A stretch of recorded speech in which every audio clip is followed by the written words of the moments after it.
Asteroid fear, warning of a 50 megaton power of the asteroid that just passed our Earth. It seems that the near Earth objects, these asteroids that are coming at us, in groups, they seldom come alone, from what the astronomers have told us. They usually come in as a binary or in groups. That may have to do with the Yarkovsky effect, the sun heating the surface of the celestial body to the point where it makes it rotate on its axis, perhaps even changing its trajectory, as we saw on the July 25th asteroid, a small asteroid that was supposed to pass us way beyond the moon into the oblivion of the dark universe. But however, that didn't happen. It came crashing into the Caribbean Sea, the Caribbean Ocean. That was totally unexpected, and that caused the astronomers to come quickly and explain that it was a Yarkovsky effect that took place, heating up the surface, causing a temperature differential, causing the body to spin on its axis, trying to make up for the change in temperature, and that came in off its course and careened into Earth, being captured by Earth's gravity. And it fell into the Caribbean Sea, the Caribbean Ocean. That's just one example of a body being pulled out of its trajectory. Nothing except the nature, the forces of nature being working on it. And then now we seem to be coming into a body of meteors or asteroids, the ones that gave us Tunguska, way back in the beginning of the 20th century, that flattened the whole forest over Siberia in Russia, the Tunguska event. That's what we're passing now, plus the regular asteroids and celestial bodies that we have. Lately, they've also admitted that they lost track of 900 asteroids, of near-Earth objects, and they don't know where they've gone to. Perhaps, again, the Yarkovsky effect has caused these things to rotate on their axis and get off their trajectory, but who knows where they are? That's the problem. And now we have these things that, thank goodness, have just skimmed us and bypassed us, that appear to be huge compared to the little ones that were maybe 50 to 100 feet across. Gerard Conga of Express UK has this article: Humanity breathing a sigh of relief today after two massive asteroids skimmed past the planet, missing by a cosmic hair's breadth. But asteroid expert Dr. Rebecca Allen warned of the devastation of the space rock coming back at us, returning, that is. Dr. Rebecca Allen from the Swinburne University of Technology revealed that this massive 650 meter sized asteroid 2000 QW7, 650 meters times 3, that's about, let's say, 1,800 to 2,000 feet across. That's huge. So it was discovered in the year 2000, that's why it's 2000 QW7, and it would strike the planet with anything between 30 and 50 megatons of force if it was to strike the Earth. We've been struck many times in the past. We have pot marks of scars on the Earth's surface. If you take a quick look, you'll immediately see it on Google Earth. From west to east, around the Caribbean, from the Central America towards the north of South America, you'll see an indentation on the crust as if the finger of God pushed the crust. And it stopped at the volcanic islands there, on the arc of volcanic islands. And you have the same type of thing, the same direction from west to east, cutting the southern tip of South America from the peninsula of Antarctica. Again, you have as if the finger of God has cut the crust, and that must have been some kind of an icy comet body coming in perhaps binaries or in groups, because you have another one again west to east in the area of Indonesia, Papua New Guinea area. That's what Terrell Blackstar calls the the Papua New Guinea asteroid. And again, you have volcanic arc islands where it stopped at its sliding into the crust. So those could have been huge comets or small planets, whatever you want to call them. But that must have been a terrible devastation. Perhaps it's also what brought tremendous amounts of water to our planet. Now, so this was 1,800 to 2,000 feet, 650 meters across. And it would have, if it were to slam into us, it would be bringing with it 30 to 50 megatons of force. With the impact, she also agreed that SpaceX CEO Elon Musk, that the planet currently has no defense against asteroids despite our current technology, which is a terrible mistake. This is one of the things that everybody internationally should be putting the priority on, instead of these hundreds of billions of dollars on the particle colliders that they're building all over the world. They should be getting our Earth ready for planetary defense against celestial bodies. So, asteroid 2000 QW7 passed by our planet over the weekend. It was traveling at speeds of 23,000 kilometers an hour, which is about 14,500 miles per hour. Dr. Allen told 7 News Australia that it will be over 1 million miles away from Earth, so at a very safe distance. But what is alarming is that it is so huge.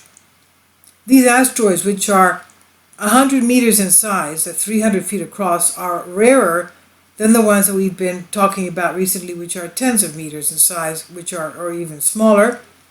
So something like this, she says, if it was to impact our Earth, would be devastating because it would hit with a force of 30 to 50 megatons. And she says this is the same force as modern nuclear weapons. So we certainly would not want it to come any closer than its current distance, and thankfully it will pass us by this time.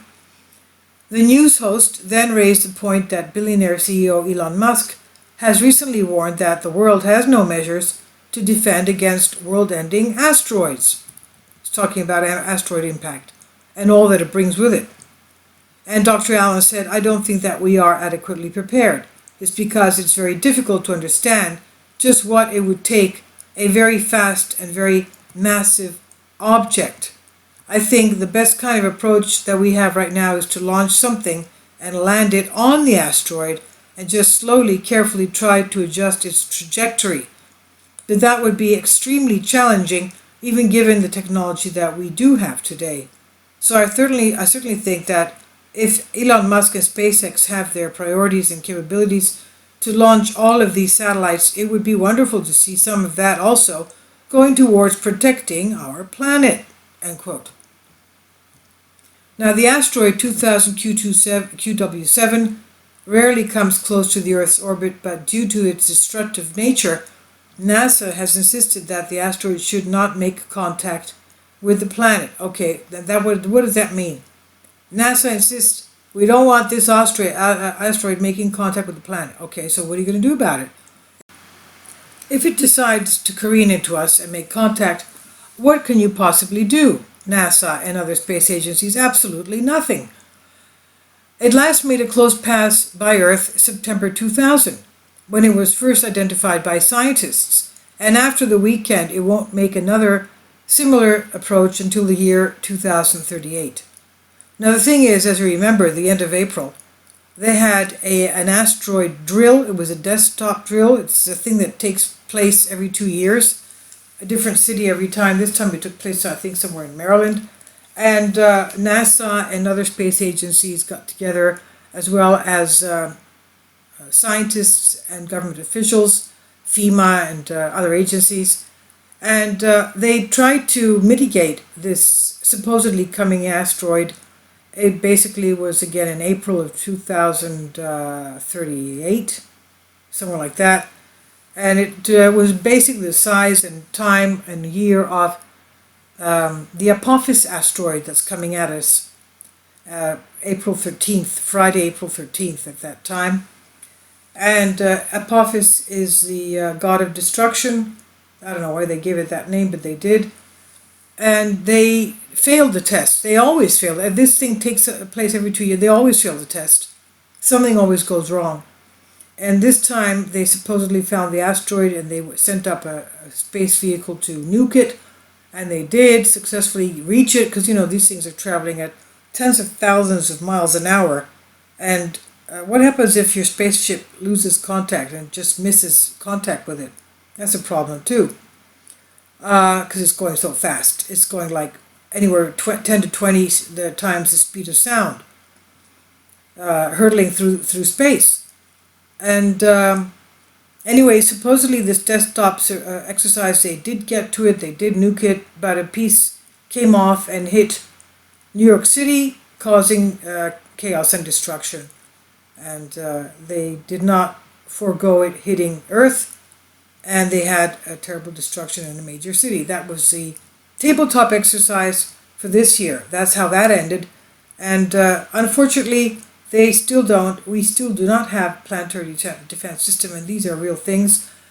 An amateur astronomer a couple of days ago, great hobbies these people have, and they look at this. I mean, this was an amateur astronomer from Crimea, and Borisov, I think his name is, and he found the interstellar comet coming at us. It's the second one in 2 years. Oumuamua was the first one that was seen going out. They didn't know where it was coming from, but this one, they know where it's coming from, and they have an added 3 months to look at it as it comes towards us. It's careening at us from interstellar space, and it's an interstellar comet picked up by an amateur astronomer, not a space agency. Can you imagine that? So you're wondering, what are these space agencies finding if they can't find an interstellar comet, for God's sakes? I mean, these things are huge bodies. If they can't see that, what are they seeing? It's worrying, don't you think, that an amateur astronomer finds something like that before NASA or ESA or JAXA or whatever? I'm sorry, you can't. What happens if this man was not out there? What happens if this astronomer, was not there looking for something, for something? And he did find this. And it was coming at us, and nobody knew it was coming at us. It's terrifying, isn't it? Anyway, hopefully they will quickly change their minds, spending millions, billions of nonsense, and everybody get together internationally and find the quickest way, the best way for planetary defense. Because this does not affect one country, it affects everything worldwide.